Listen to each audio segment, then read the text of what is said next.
Max Verstappen says he's bringing the tissues to Canada, but if he gets one more incident between now and the end of the season, he could be bringing hee-haw to a Grand Prix. Welcome back to Fog Racing. 1 point, one penalty point away from a disqualification. No entry a certain round. I tell you what, if he drives like this, he could be on the road to that. It was a terrible collision with George Russell. Georgie boy. I'm surprised. I think he got off lightly. That 10-second penalty. Possibly, if it wasn't so late in the race, maybe they would have given him a harsher penalty. Maybe they realised 10 seconds would demote him pretty far down the order anyway. But, it looks like he's allowed Russell to get up alongside him, then literally just fucking turn into him. No, absolutely. Rosberg at the time called for a black flag. I thought at the time, you know what, it's a wee bit of exaggeration there for Nico Rosberg. But when you think of it, they're driving deadly weapons. People can die in crashes. And, we've always been in the opinion here. It's like, I know we're going back to like the 90s or whatever, but see when Ayrton Senna wiped out Prost at turn 1 at Suzuka, on purpose, by the way, because he get beaten to turn 1, I think he should have got disqualified for that championship. Look at Schumacher and Fieldhoff in 97. He got disqualified. If you're purposely crashing into someone in a car that can go 200 miles an hour, like that's... Yeah, and let's be fair. Turn 1 at Suzuka, when they didn't have Halo and they didn't have whatever on the safety, compared to 2025, it's 100 times worse. So, I'm not going to completely defend Max, but I think there needs to be consistency in this. It's almost like Senna gets lauded for that. Like, oh, what a manoeuvre. But reality is, him and Prost were very lucky to walk away. Absolutely. Yeah, absolutely. But anyway, let's talk about the start of the Grand Prix. Two McLarens versus Max Verstappen. They went and did their own thing. Red Bull quickly realised we're going to need to do a free-stop strategy. It almost screamed Michael Schumacher at Monaco. But then Red Bull's arse fell through, didn't it? Yeah, I thought they had multiple chances to win the race and they just didn't do it. They pit it for their third stop before the McLarens pit it for their second stop. Don't know why. Only makes sense if the gap's like 3 seconds between all three of them. They can undercut, but when you're the case. At best you were getting Norris, and they almost did. He came out about a second behind them. When they pit it first, that kind of told me they were settling for third. Then they get the chance with a late safety car to stay out and go into the front of the pack. Antonelli's engine blew up. And when you factor in that Verstappen only had hard tyres remaining, and it's going to take a few laps for the safety car to clear it, if you're Max, would you rather do 6 laps on hard tyres starting third, or would you rather start first and be on like worn softs that, to be honest, wouldn't have been that worn? On it, I think they made the wrong call. Twice I think Red Bull made the wrong call. It's almost like they threw the first chance to win the race away, and it's like they were gifted a second opportunity. He ends up finishing third, 10th with the penalty. If Max stayed out and didn't pit for that safety car, there's no way. Forget about the penalty, but I don't think he finishes even 5th. No, totally, and I think that's the problem with Red Bull. Rosberg hyped up the hard tyre, he's got no chance. I thought with the hard tyre he would have been alright to a degree, but we've seen how bad it turned out to be, and what I don't understand the hard tyre wasn't that bad once they got it warmed up. Yes, he finished 5th. I think he would have finished 4th for it, but again, stay out. It's like, see if he's willing to deliberately crash into Russell, I think he's willing to defend tooth and nail against his 2 championship rivals, defending P1. Yeah, I think Red Bull needed to win this. To stand a chance. He's now 49 points behind. And this, or at least finish third, so you're limiting the damage for him to finish 10th's a disaster. It is a disaster. So let's talk about these incidents down the straight. I don't even know why they're investigating Leclerc and Verstappen. No, you know what? There's a slight touch, but Leclerc was already going past him.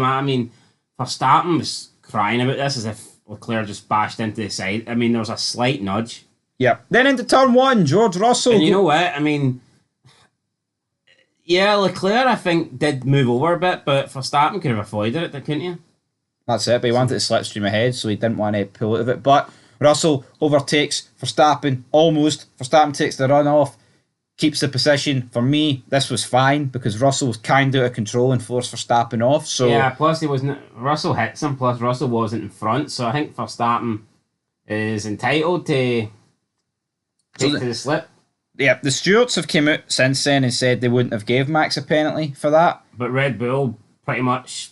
And it just spiralled out of control. Red Bull fucked him with the strategy, right? And then they screwed him here because this pissed him off. And then the next incident that happens at turn 1, 2, 3, 4... Well, no excuse. Like, you can't just say, I was pissed off, so I tried to purposely take a driver out. Like, you know, it's... Nope, you can't do that. But I do think it was a accumulation of incidents that led to Max losing the head. It was hits George Russell, and then he lets Russell through anyway. I mean, he let him through, kind of went, fuck it, no, I'm not letting him through, then let him through, and a bit of a messy of a situation. Luckily, both of them, I mean, they could have both retired. Nico Hülkenberg, he could have got P4, but he did get P5 in the end. Great weekend from, well, I say weekend, I mean, 15th in qualifying wasn't the greatest, but who cares when you finish 5th in that dustbin. Hamilton 6th, Hadjar 7th, Gasly 8th, Alonso 9th, Verstappen 10th. Some people argue that it's not really fair that Verstappen finishes 10th when he did that. I mean, honestly, I think it should be a drive-through penalty, but they gave him it after the race, so maybe give him a 20-second penalty. And as for McLaren, I mean, they kind of just they wiped their hands clean with Verstappen. And that's, but that's the difference, right? See the drama that happened with Leclerc and Russell? That could have very easily have happened with Piastri and Norris if Red Bull kept them out. And that's what they should have done, man. Honestly, do you want to go down... Why go down swinging against Leclerc and Russell when you could have went down swinging against your two title rivals? That's the way I look at it. It's a massive missed opportunity. Speaking of missed opportunity... at least if you do get into a collision with one of the McLarens, at least you're taking points off one of them. Or damaging their race. Yeah. I mean, if you collide with Leclerc or if you collide with Russell, that's not affecting the two McLarens in front, so...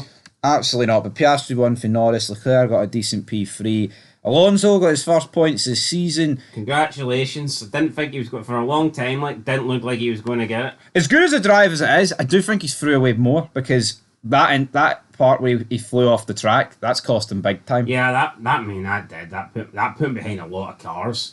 Yeah, I mean, no, that, like, I know Instead, I think he could have been up battling with the Hülkenberg, Hadjar, Hamilton. He could have been in that region. But that mistake was costly. As for Hamilton, Leclerc's just better than Hamilton. I mean, is Hamilton? I think we could all see this coming, though. Yeah.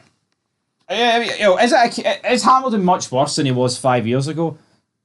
He could be, but see, I think with Hamilton, right, he's almost got the excuse of, it's not age, I've just got an uncompetitive car, but look at him in 2021, he was brilliant against Max, but then in 2022, he's all of a sudden shite and really close for Russell. It doesn't work like that. The fact of the matter is this, maybe he's just overrated.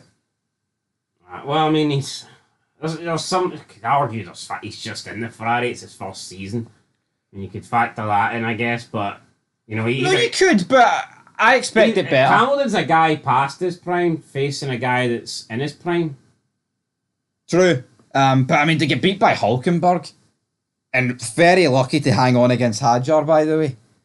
Listen, we've seen Rosberg comfortably beat Schumacher over 3 seasons, yet people would probably say that if it was prime, that Schumacher would beat Rosberg, so... Just one of those things. It is one of those things. Lost in 11th, Bortoletto 12th, Shinoda 13th. I mean, if there's one guy that's benefiting for Verstappen being 10th, it's Shinoda. Makes him look a wee bit better. If Alonso was in the Ferrari, I'm not convinced that, Leclerc wouldn't be beating Alonso. I think he would. No, he probably would be. But yeah, Shinoda benefits for Verstappen. Sainz 14th, Alpine, shite with Colapinto 15th, but 8th with Gasly. And what's your closing thoughts on this weekend? Is it title over for anybody that ain't a McLaren? I believe it is. Nah, definitely not. I mean, Verstappen's still got a chance. I know, but the pace ain't there. You know what I mean? True, but a couple of upgrades, man. I know, but at what point do you go, you know what? This is a lost cause. Let's just look at the 26 car. I don't think you do that. I think another reason why I would give Verstappen a chance is because he's going to be the lead Red Bull. The McLarens could take points off each other. When a Red Bull wins, it's going to be Max Verstappen. When McLaren wins, it could be either driver. And I think that will give him a chance. It's not like he's taken on. If Oscar Piastri had a dud as a teammate, Padre. then I'd be thinking, well, it's going to be hard because obviously he's the number one. But with McLaren, they're both kind of treated equally. They are. Fifth win of the season for Piastri out of a total of 9 races. I mean, that's pretty good going, winning more than half of them. As for Norris... So just think how big the gap would be if every race Piastri finished ahead of Norris. No. I mean, I think... Despite 3 more wins, the gap's only 10 points. Because you know that Tsunoda's not taking points off Max. No. Fun fact, the second Red Bull has got less points combined with both drivers than what Hulkenberg's got. That's shocking. I think it's 9 less points. Will anybody ever be able to sit in that second Red Bull? And I don't know, guys, honestly. I think Shinoda's getting screwed. I said this yesterday in the quality review. Do you agree with this, right? I think Hadjar's going to get the seat for 2026, and because it's new regulations, it might not be. It might actually be good. Yeah, because the car's not so suited to Max. And I think it's just unfortunate for Tsunoda and Lawson that their time in the top seat, the second seat, has came at a point where it was undrivable. Yep. So we'll see where that goes. Up next, though, Canada. We'll get some F125 content out there as well, driver ratings. But until next time, peace.